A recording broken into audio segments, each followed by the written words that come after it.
Oh, mukhang I just saw the double energy. Mukhang meron ka rito na parang pinagbubuhusan ng atensyon.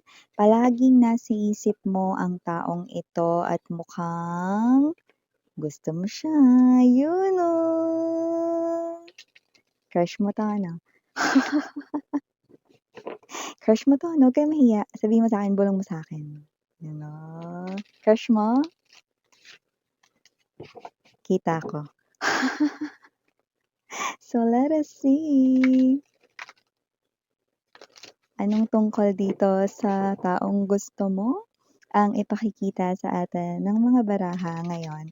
Just take only what resonates, guys. Okay, let's see your messages.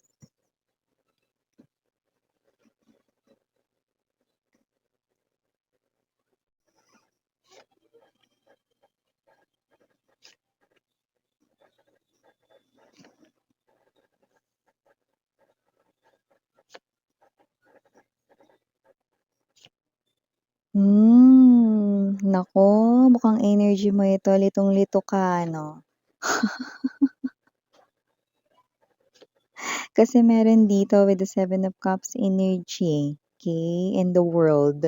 Okay, meron ditong post siya, yan, no? Si crush mo, yung tinutukoy ko dito, crush mo, may gusto ko sa taong iyan. May feelings ka, ganon. Okay, at nalilito ka sa post niya ngayon or sa makikita mo ritong post niya, ipopost niya. Timeless tayo dito mga mahal. Alam niyo naman yan. Pwedeng nangyari na, tapos na. Sa iba nangyayari na po ngayon at sa iba ay mangyayari pa lang. Kaya naman, just take only what resonates, no? Ay, yun know, okay. Gusto mo siya, like mo siya, may feelings ka sa kanya, iba nga mahal mo na siya, pero ano ito, bakit may pa-post dito sa online, 'no? Social media, Facebook, Instagram, TikTok, ano man 'yan, no, Telegram, Twitter, or kahit na anong social media platform, okay? So, nakikita natin dito na itong person na 'to lumalabas dito na crush mo, may feelings ka diyan, may gusto ka diyan sa tao na 'yan, at yung iba 'no, may mga mangilan-ngilan sa mga friends mo or coworkers mo ritong alam na 'yan ang crush mo, 'no? Pero mukhang meron dito that with the moon and the world card energy, I do see that this is you, 'no? Parang may energy ka dito naguguluhan, parang bigla na parang pagkatapos mong makita yung post na yun, pagtapos mong makita yung status na yun, or whatever caption, ano man yan, okay, sa social media na pinopost, pwedeng photos, pictures, caption, status, reels, featured stories, highlights, ano man tawag dyan, okay, naguguluhan ka na. Ayan, no? Para sa iba pang mga detalye nitong energy ninyo, no? Nakikita natin dito na ang dami. Ang dami ng parang mga hints 'no, na nangyayari dito sa connection ninyo tapos biglang ito, ano nga ba ito? Pero huwag mag-alala, ang kaliwanagan or kalinawan ay nandidito din sa reading ninyo 'no. Pero batiin muna natin everybody. Hi and hello there everyone, my name is Yan. Welcome, new subscribers, returning Eastern buyers ko, thank you so much sa inyong walang sawang love and support. At kung hindi niyo pa alam, meron pa po tayong other channel, link down below sa ating description box. If interested, just click that link, papunta doon at mapupunta kayo doon. Araw-araw ay nag-upload tayo ng collective readings for all signs, territory, lahat ng gender dito sa babae, lalaki, LGBT. Lahat ay welcome po. Just take only what resonates. Okay, so may free will kayo kung gusto nyo i-pick up yung mga mensahe and gawin itong guidance ninyo or not. It's up to yeah. So yun nga, no? With the moon energy in the world, nakita ko dito na nagkakaroon kayo ng encounters nitong tao na 'to 'no, and yes, friends din kayo sa social media 'no, ano mang social media 'yan, you follow each other or friends kayo, nasa contact list mo siya, friends list mo siya, ano mang social media 'yan, Facebook, Instagram? More likely Facebook, Instagram yung ating napi-pick up here, but it could be any other social media. Okay, this person nila-like at hina-heart niya ang stories or ang mga posts mo 'no, kahit na yung mga solo photos mo, ayan 'no, hina-heart, nila-like, siyempre kilig to the bones ka dahil hindi yan iba, yang nagla-like na yan, yang nagha-heart na yan ay walang iba kundi si crush mo. So, talaga namang kikiligin ka rito 'no at iba talaga yung energy, yung parang energy mo dito with the Knight of Swords energy, ay naku, kailangan na, mag-post pa ako ng more, 'no. Ano kayang susuotin ko dito, ayan 'no. So, magpo-post ka pa rito, iba na naman na position or posing mo rito 'no. So, whatever the case may be, you love the feeling and you're keeping it sa iyong self 'no. It's something overwhelming. It's something that, makes your heart flutters 'no, and I do pick up that kung sino man 'tong energy na ito matagal mo na siya ritong kilala, matagal mo na rin siya ritong gusto 'no, at gano'n din 'tong tao na 'to 'no, kilala ka na rin niya dito 'no. Okey, iba-iba naman tayo dito ng pakahulugan ng matagal kaya naman just take only what resonates, okey? So, kung sino 'to ibig sabihin kilala mo na siya, kaya nga crush mo siya at kilala ka na rin niya, okey? At, ikaw ito na natutuwa ka sa tuwing nagbibigay siya rito ng heart, like, nagko-comment sa post mo, kahit stickers 'no. It makes your heart what? Beats faster, 'di ba? Nakikita natin dito that this person here 'no, alam mo yung nagse-set siya ng mood mo all day. So, kapagka nagising ka 'no, and then na-check mo sa notifications mo, crush likes your photo, crush loves your story, crush, 'di ba? So, talagang umpisa pa lang mga babes 'no, parang gusto mo na talagang lutuan ng almusal pati yung mga kapitbahay niyo. Gano'n ka-intense ang feeling, gano'n ka rin dito ka-happy. Siyempre ba naman si crush yun, 'di ba? And yung iba pa nga dito talagang nakakausap niyo sila. Like this person here, yes, I'm picking up that with the Six of Cups right in here, 'no? It's not just that this person here 'no, ay, nagla-like lang sa post mo, ha-heart lang sa mga photos mo or whatever 'no, kundi nakakausap niyo din talaga siya rito 'no, and this person here is sometimes nagse-send sa'yo ng message na, "O sige mamaya sa work kita tayo, ingat." Gano'n.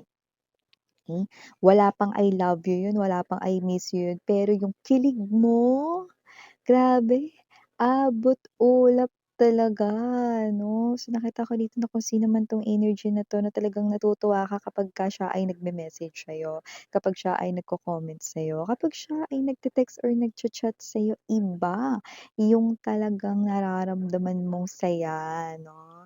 Yung parang feeling mo talagang nasa alapaap ka, nasa cloud nine ka 'no, and then parang ikaw 'to you feel like 'no na something beautiful is about to happen sa inyong connection 'no.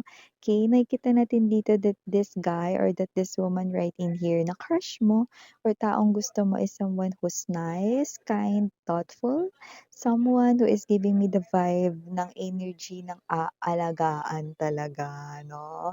Kapagka when it comes to love talagang aalagaan niya yung person 'no, na kanya ritong mamahalin or minamahal 'no, gano'n yung binibigay na vibe nitong tao na 'to 'no, because this is what you're describing me and surprisingly yun din yung nagma-match sa kanyang katangian, nakikita ko sa kanyang energy. So, talaga naman na good person, eh, nakikita ko rin na this person here is someone who's not playing tricks, mind games, or even playing hearts like, nah, okay? Hindi, no? But yeah, what is this? Okay? Laging happy yung mood mo, laging masaya ka, lagi ka rito 'no, na parang nakakuha sa kanya rito ng mga compliments, feedbacks na kay ganda, kinikilig ka, mga like, mga heart sa'yo ritong mga post 'no.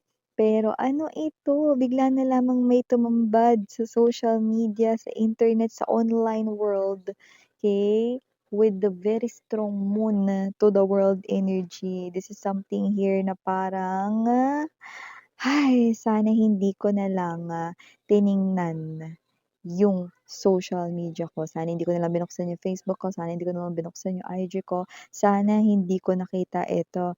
Ay, nasira tuloy. ang araw ko. Yan 'no? Bakit ano ba yun miss yan? Eight of Coins energy, Two of Pentacles energy, yung energy mong kay ganda na parang feeling mo malapit na kayong maging kayo, parang feeling mo liligawan ka niya or parang feeling mo may gusto rin siya sa'yo. Lahat yun parang biglang alam mo yung nakakita ko ng picture 'no, na napilas, you know? So, meron siyang pinost sa social media 'no, na girl, boy, yan 'no, na hindi mo alam sino yon, yan 'no. And bagay na hindi siya pala post sa social media or madalang siyang mag-post, like, nagpo-post naman pero hindi yung lagi-lagi 'no. Then boom, bigla siyang may shinare, may pinost, may energy ng parang nakapag-isip ka. Kasi hindi rin siya yung klase ng energy na nagka-caption or whatever, puwedeng yung caption niya emoji lang, pero hindi mo ma-gets ano yun. Sino 'tong babaeng ito? Sino itong lalaking ito? LGBTQs of course, welcome din kayo. Sino yung pinost niya? Siyempre kung ano-ano na yung pumasok sa isip mo, hindi mo na napigilang mag-isip dito. Ace of Swords, Three of Swords, and there's this Five of Cups, no? Halo-halong selos. Akala mo ito na yun, no? Parang nasira na yung araw mo, mangiyak-ngiyak ka dito. Yung parang akala ko, gumaganda na yung sitwasyon naming dalawa. Akala ko nakikita niya na ako more than friends or more than co-workers, more than katrabaho rito or more than kakilala. Akala ko gano'n, 'yan. Kung ano-ano na rito, you're talking to yourself. You're talking to your thoughts, okay? Sa mind mo, kinakausap mo yung sarili mo and yung iba, yes, may boses pa 'yan. May sound 'no, akala ko talaga maganda na yung samahan namin, akala ko talaga may mangyayari na something romantic sa pagitan namin.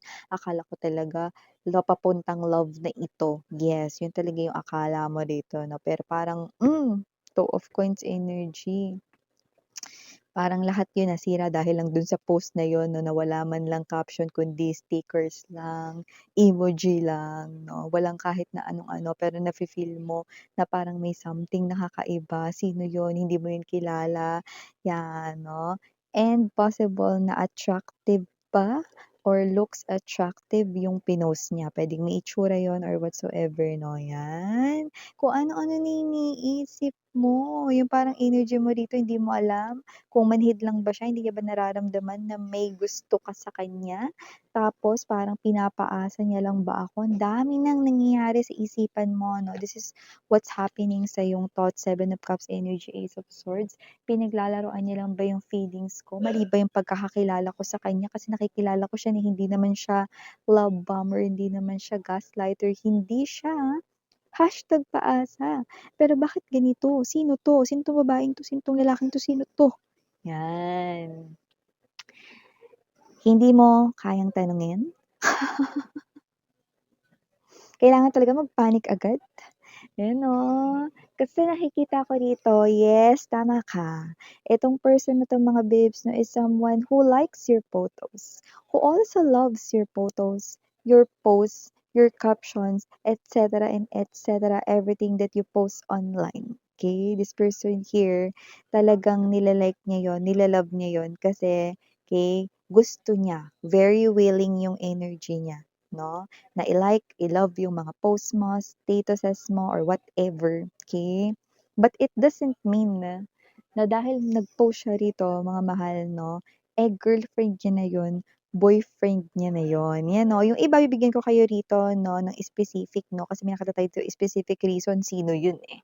Okay? Yung iba sa inyo, kaya hindi niyo yun kilala dahil yun yung kanya ritong childhood friend na pwedeng nagkalayo sila, nag-iba sila rito ng mga tirahan 'no, mga school campuses or universities na pinag-aralan dati 'no, and nagkita sila for the first time. And dahil nga itong person na 'to parang di naman siya masyadong pa-post sa social media 'no, or whatever 'no, just a simple sticker or emoji 'no, yun na yun, 'di ba? Yun na yun na parang puwede niya na i-caption dun 'no. So yeah, yung iba that is his or her, long time friend na long time no see. And it's such a wonderful moment to post that person because ang tagal niyang hindi nakita yon, 'di ba?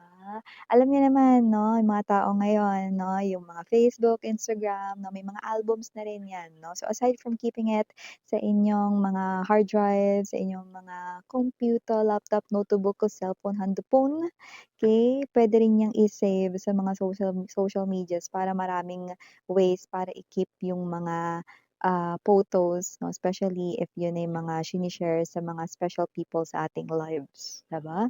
So, kung sino man yun specifically, matagal niya yung hindi nakita, matagal niyang kakilala yun, wala ka pa, hindi ka pa niya nakikilala, hindi pa niya, kilala rito, ikaw, okey, kasi iba sa inyo katrabaho niya kayo rito 'no, iba sa inyo puwedeng, schoolmate niyo siya 'no, pero mas nauna 'tong tao na 'to, yeah, like, okey, nauna ito kaysa sa inyo 'no. Pero hindi ibig sabihin nun that this is his or her first love, hindi ibig sabihin nun that involved na siya dun romantically, like, na, okey? So, it could be anyone na naunang makilala niya kaysa sa'yo but not romantically involved with that person, you know? But yeah, I'm gonna reveal something to ya, Nine of Swords energy, bago sumakit ang ulo mo 'no, na hindi kaya rito na paalisin ng mga ibuprofen, paracetamol 'no, yung mga gamot-gamot na over the counter 'no.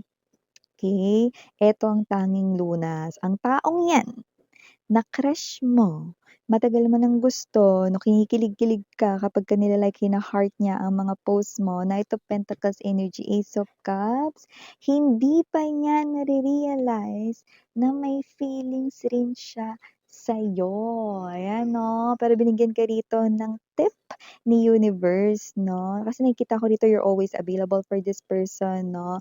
I-try mong magpa-meals kasi dun magbubukas mga babes 'no, yung parang malapinto 'no, na nakasarap pa yung kanyang realization about his or her true feelings for you 'no. Dumistansya ka ng konti lang. Ng bahagya lang 'no, magpa-miss ka. Kasi parang meron dun na parang magti-trigger na yun na mare-realize niya yung emotions and feelings niya for you, and then magbe-benefit ka dun ng bonggang-bongga kasi si crush mo 'to, 'di ba? Alam mo yung crush ka niya pero hindi pa niya yun nare-realize at kailangan nating ipa-realize sa kanya, and universe got your back, okey? All you need to do is distance yourself a little bit, magpa-miss ka, and then kapagka parang kailangan ka niya or samahan mo naman ako dun collective 'no, humindi ka for the first time 'no, yeah, gumanon ka, okey? Kasi, okey, wala pa talaga rito na iintayin na matagal na panahon, nakikita kong mabubuksan na ang lagusan 'no, sa pag-alam niya sa tunay niyang feelings sa'yo, yun 'no. So, your prediction is waiting here, unang-una na letter M. I also have here the letter L, andito rin ang letter S. Mawawala ba ang letter U? Of course, nandito rin ang letter A. Of course, nandito rin letter R. Andito rin ang letter B as in boy, and last but not the least, we've got the letter J. So yeah, these are all the messages we've got right here for you. Honey, thank you so much again, and Yana on me. Sarang love and light. Annyeong.